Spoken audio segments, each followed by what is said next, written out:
आदरणीय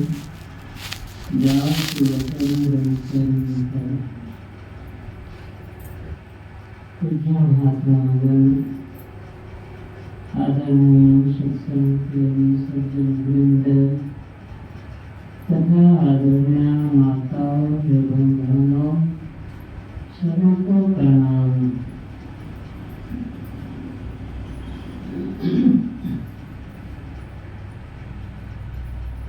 अभी हम लोग बाबा लोगों से संत के बारे में बड़ी बड़ी बातें सुन रहे थे।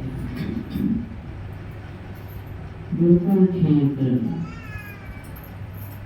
संतों के बारे में जितनी बड़ाई की जाए थोड़ा ही होगा, और कोई भी उनकी बड़ाई करके उनके गुणों का अंत नहीं कर सकते हैं, उनकी महिमा को पूर्ण रूप से नहीं बता सकते। विधि हरिहर पद गोविंद वाणी कहत साधु महिमा सब जानी। जब ब्रह्मा विष्णु महेश कबीर पंडित और सरस्वती जी जिनकी महिमा करने में लगाते हैं तो दूसरा कौन कर सकता है। सो मौसम कहीं जात कैसे, अशाक बनी कुमन गंगू जैसे।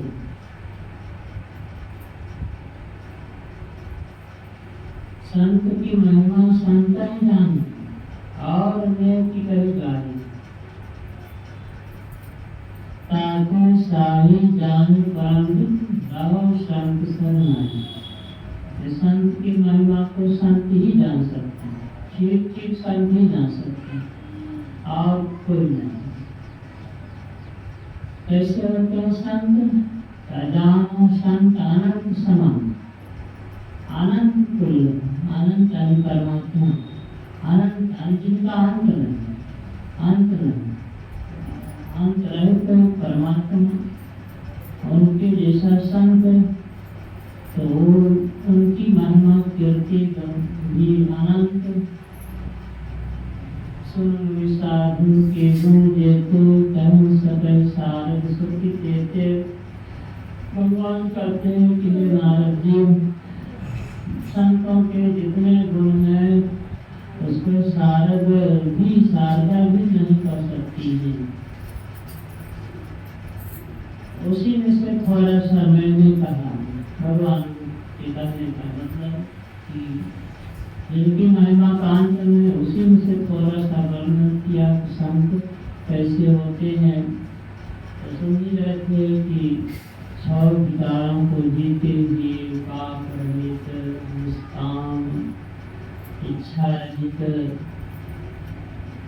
बाहर भीतर सुपवित्र, आचार अकाम, दूसरों को नाम देने वाले, स्वयं नाम रहित, दंभ कपट पाखंड नहीं करते, भूल कर भी कुमार्ग में पाँव नहीं देते, अमित बोध अनी मृत भोगी, सत्य सार तरुष योगी।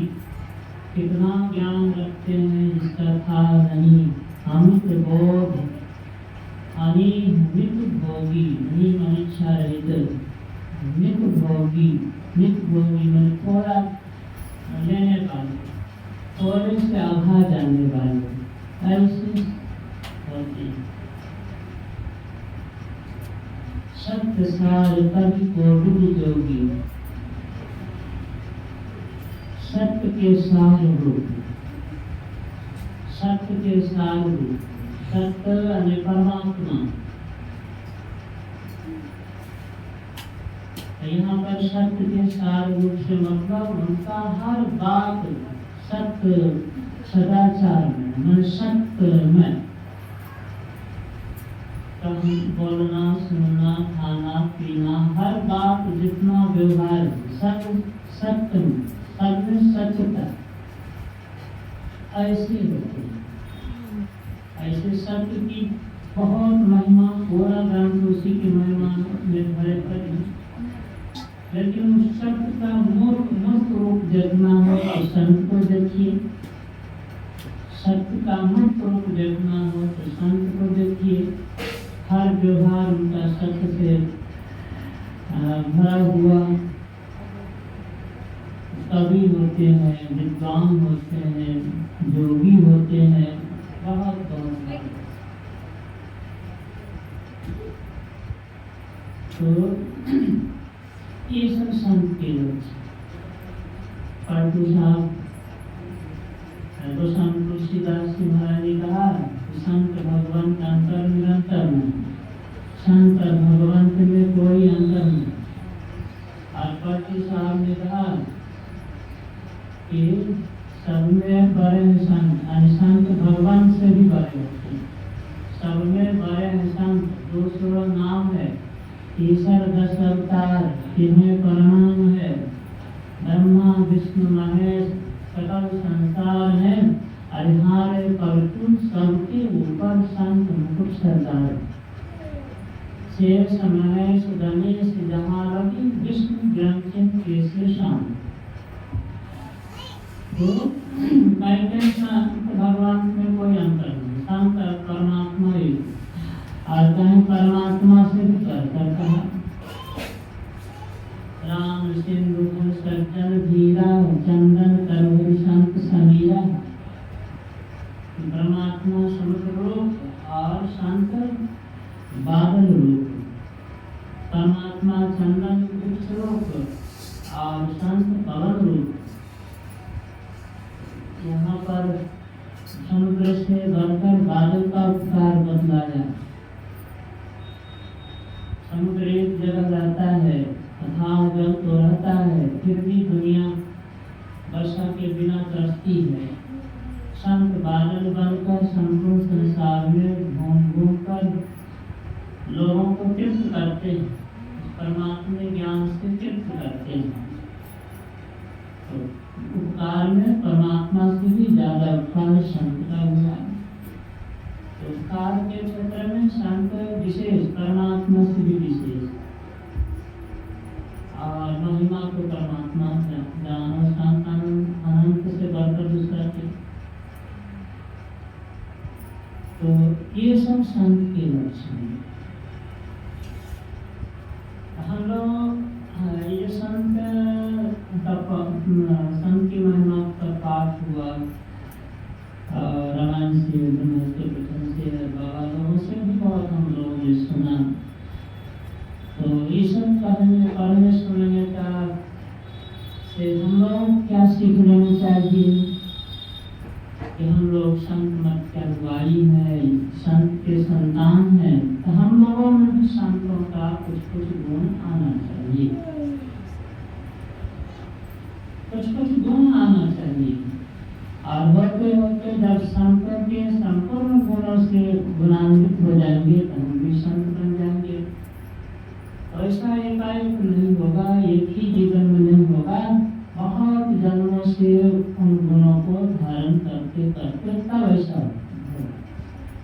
तो हम लोग संत मत में दाखिल हुए हैं, संत की संतान बने हैं, तो हम लोगों को भी ये सब गुण थोड़ा थोड़ा धारण करना चाहिए, जो पढ़ा दिया सुना दिया हो।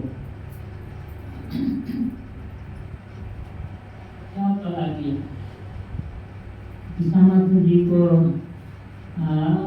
किसी ने चोट पहुंचाई, लेकिन उससे उनको कोई दुख नहीं। मैंने और अपने शिवाजी महाराज से उनका मालगुजारी भी माफ कर, मार खाकर भी मालगुजारी माफ कर।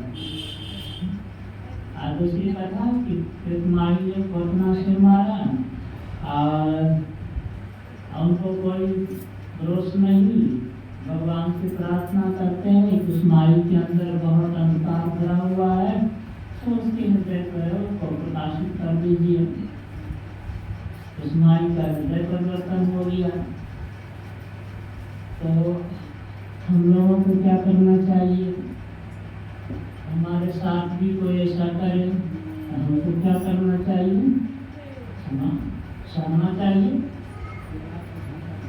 सहते हैं, तुरंत कर जितना वो करते हैं उतना कर बैठते हैं। तो ये ना हुआ। सहना चाहिए। 5 शरीरों सिर पर मारे, 7 बने तो सही होगी। 7 बने तो सही होगी। कभी 7 बन गए। जो कोई भक्ति कर्म को चाहो, निंदा से मत डरी होगी। कबीर साहब ने कहा कि गाड़ी आवत एक है, उड़त बहुत अनेक। कहे कबीर नहीं उड़ाती है, वही एक की है, कोई एक गाली दे तो उसको सह जाइए, नहीं उड़ाती है। अगर उड़ा दिए तो फिर अनेक बन जाएंगे, विवाद में खड़ा हो जाएगा।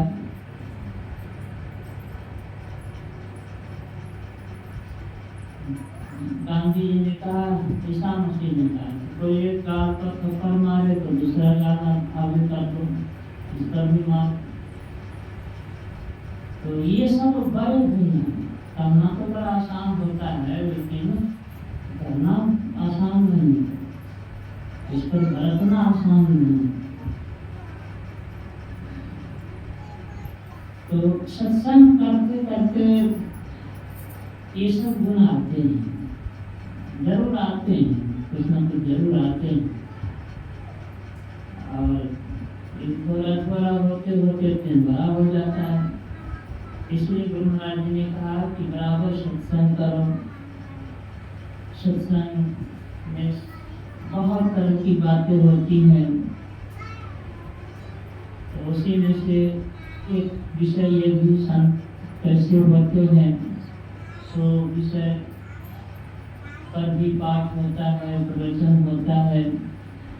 और उस पाठ प्रवचन से श्रोता वक्ता दोनों लाभ लेते हैं, प्रेरणा लेते हैं। जहाँ तक होता है अपने में उन दोनों को उतारने की कोशिश करते हैं। यही होना चाहिए। तो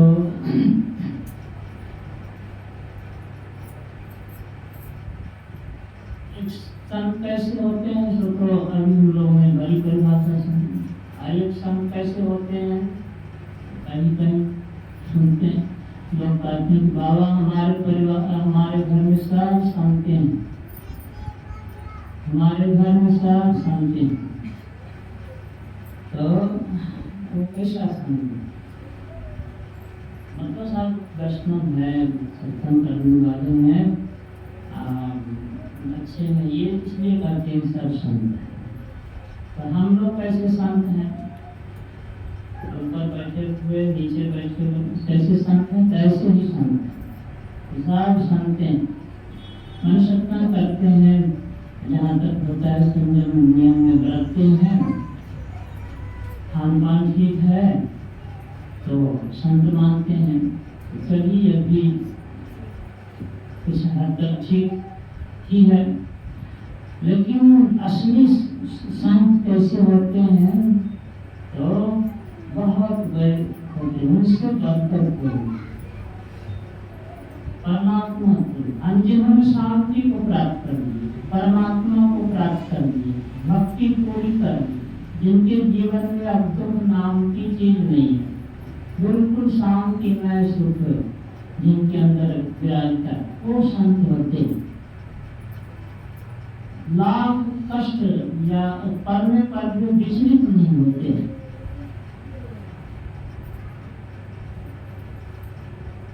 और अपने शरीर का भी उसको उनको मोह नहीं होता। धन और घर को कौन कर, शरीर तक का मोह नहीं। धन के बारे में सुन रहे थे कि गुरु महाराज को बहुत संपत्ति थी, पैतृक संपत्ति, लेकिन क्या करने में उनको कोई देर नहीं लगी। लमोटी मात्र पाएंगे, कहीं मूढ़ी भी 2 पैसा की मूढ़ी खरीद कर खाएगी। भगवान बुद्ध तो महाराज के पुत्र थे, वो भी रात की बात से धन को छोड़ दिया, परिवार को, पत्नी तक को सब कुछ छोड़ दिया, और यहाँ तक कि शरीर का भी मोह उनको नहीं है। सुन रहे थे ऋषि तो देवताओं ने मांग की कि आप ही के हड्डी से कि राक्षस का संहार होगा, विपुलता से कृपा करके आप दान कर दीजिए, एकदम सहज दान कर दीजिए कि मेरे शरीर का नमक छिटवा कर गाँव गौों से चटवा दो। वही किया गया, हड्डी बची, विश्वकर्मा जी ने उस हड्डी से वज्र बनाया और फिर उस